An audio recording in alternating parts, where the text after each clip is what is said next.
Hey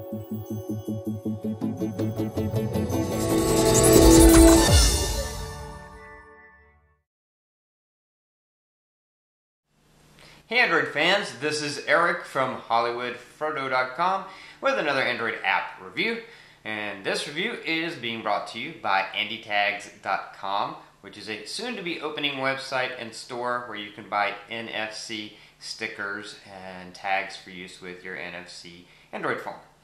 Anyway, today I'm going to be talking to you about another live wallpaper. This will be the last of my live wallpaper reviews for a while because it's the last one that I actually use. And I know there are millions out there, but the ones that I use, the ones that I like, this is the last one that in that list. So it is called Floating Image Live Wallpaper, which basically allows you to have floating images of pictures you've taken that are stored on your phone, or you can pull in pictures from Facebook and other sources.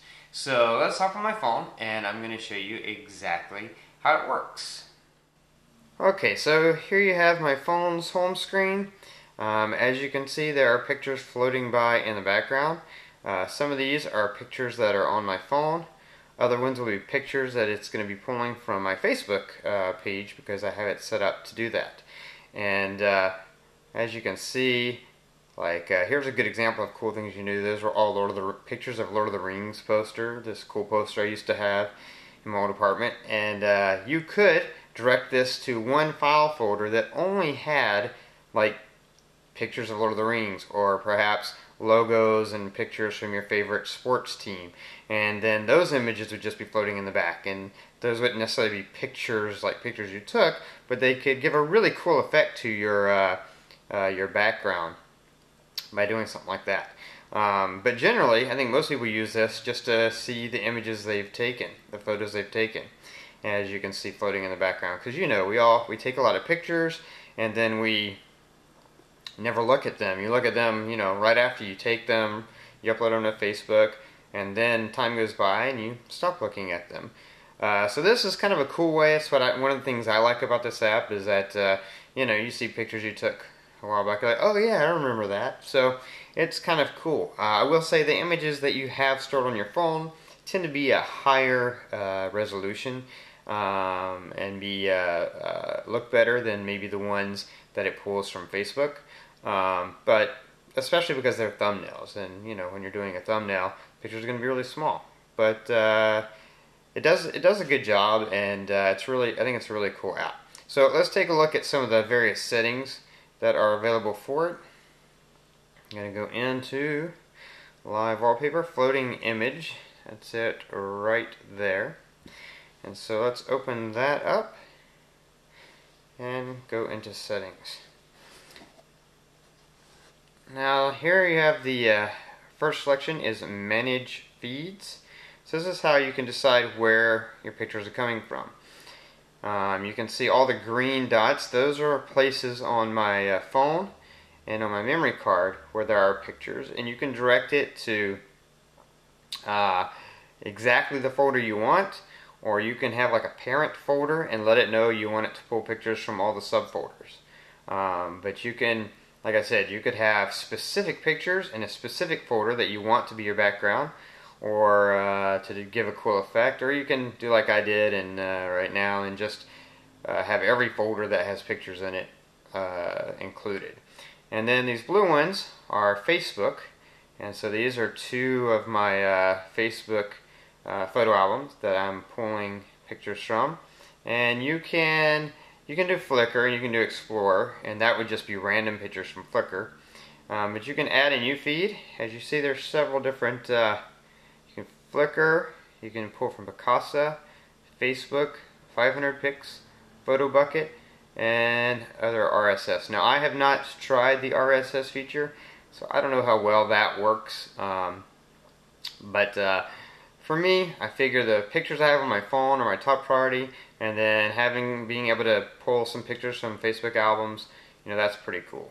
And that's, to me, really all you need it for. I think the pictures on my phone are definitely the best, the ones that come over the clearest. So that's, I think, the best use for it.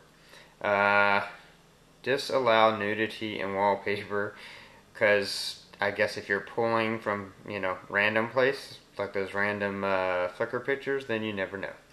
But display mode, so you can decide how you want the pictures to be displayed.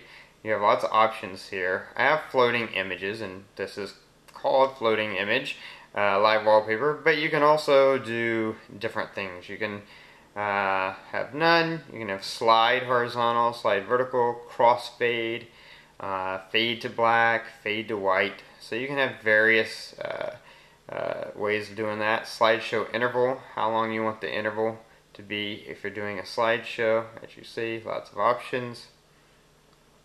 Slideshow transition speed, so if you're doing a slideshow.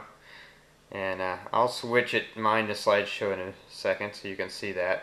Force screen rotation, if you want that. When I'm on my home screen, on my phone anyway, I'm pretty much always in portrait, so I have no rotation. And then floating images, if you're doing floating images, you can change the movement. Right now mine comes in from the right, but you can have it do different ways. Left, down, up, hyperspeed, tabletop stack. I'll change it to hyperspeed and I'll show you what that looks like. Tsunami. Now this is fill screen with images. Use with caution, it may cause strange behavior and instability. I haven't tried that because I don't want to try something that may cause strange behavior and instability on my phone. But you can play with that if you'd like. Rotate images, and that gives the images that slight little rotation. Kind of gives it a kind of a cool effect. And then fade to black when full screen. So this is fading the background to all black when in full screen mode. You can have a black outline around your images, but again, it says right here, remove this for better performance. Obviously, the more you're asking the live wallpaper to do, the more processing power it's going to take. It'll also probably burn more battery, and it might have a harder time doing it if your phone has a lot of stuff running. Use high-res thumbnails. So it tells you right now this may crash your phone. The only reason to do this is on high-res devices, and probably also devices that have plenty of processing power and RAM.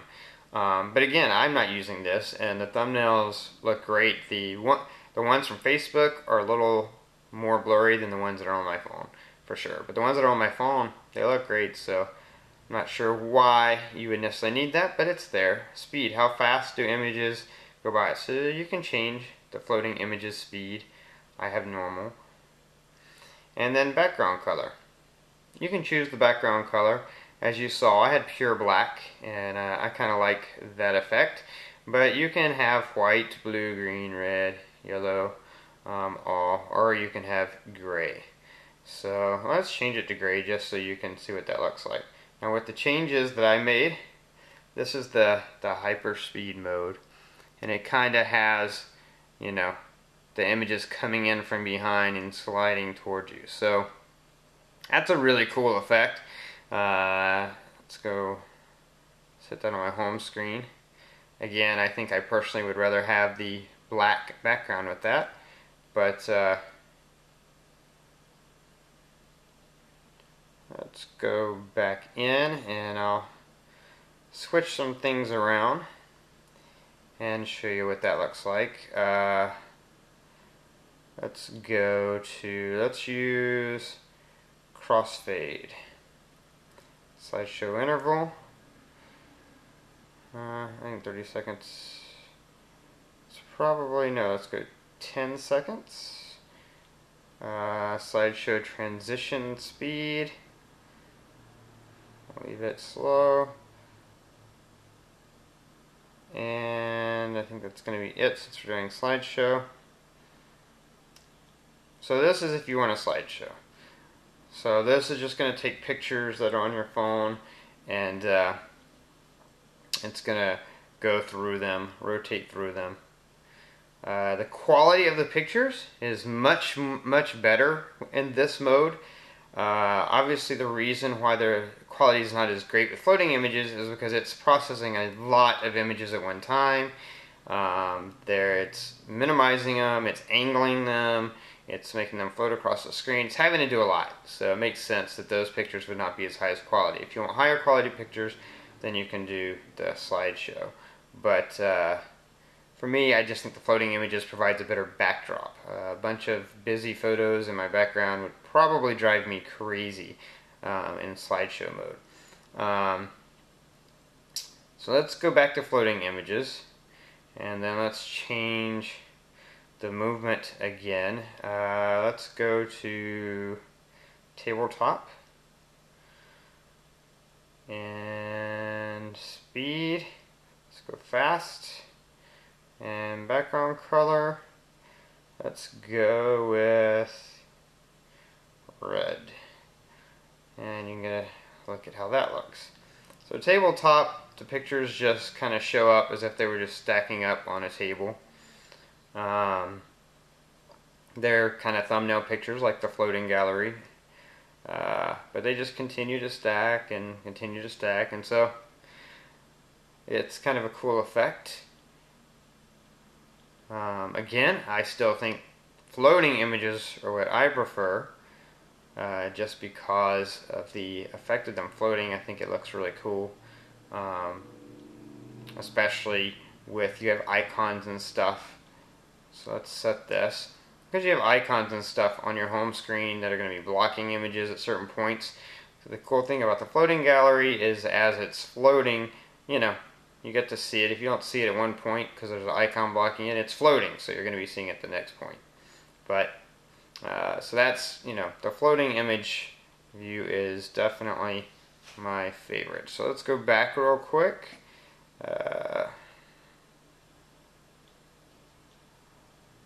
Definitely the Samsung Galaxy S3 is an awesome phone, but one thing that is a downfall of bigger phones, it is hard to operate bigger phones with one hand.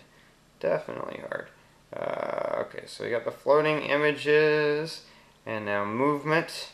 Let's change it from hyperspeed to up, and then speed, how fast, let's leave it at fast. Background color, let's go back to pure black. And you see this bottom one, live wallpaper reduced frame rate. So if you do this, it's gonna reduce the frame rate. It should also reduce battery drain. I've been running this without that for the past couple of days, just kind of, you know, noticing what it does, and it doesn't kill a lot of battery. I mean, obviously, the more you have your phone on and on your home screen, therefore the more it's running, the more it's going to affect the battery. But just under normal usage, it hasn't really had a great impact on my battery life. If you go to the app in the Google Play Store, he also lists some other things you can do to improve battery life if that's a concern for you. And so now, as you see, I have the same floating gallery, but now they're, instead of floating from left to right, they're floating up and at a much higher speed. But anyway, this is the app, Floating Images Live Wallpaper. So that was Floating Image Live Wallpaper. As you can see, it's a pretty cool app. Great way to just sort of see those pictures that a lot of times you take and then you forget about and never look at them again after your initial upload to Facebook. It's also, you know, there's some creative things you can do with it, because you can put specific type of picture or any image. It doesn't have to be a picture you took. Any image you have or get from online. You could have like images of your favorite football team or college team or, you know, whatever in a certain folder, and then direct it to that folder. So then all the images that float by would be related to that particular thing. So there's a lot of ways you can manipulate it to customize it to make it a really cool backdrop and live wallpaper for your home screen. Anyway, that's it for now. If you like this review, please click the like button. Remember, it's not about whether you like the app or not, it's about whether or not you like the review, or my reviews in general, or me. If you don't like me, then feel free to click the unlike button. And leave any comments or questions below. If it's a question, I'll do my best to find an answer for you and get back to you as soon as I can. Anyway, until next time, this is Eric from hollywoodfrodo.com reminding you that your Android phone is only going to be as good as you make it.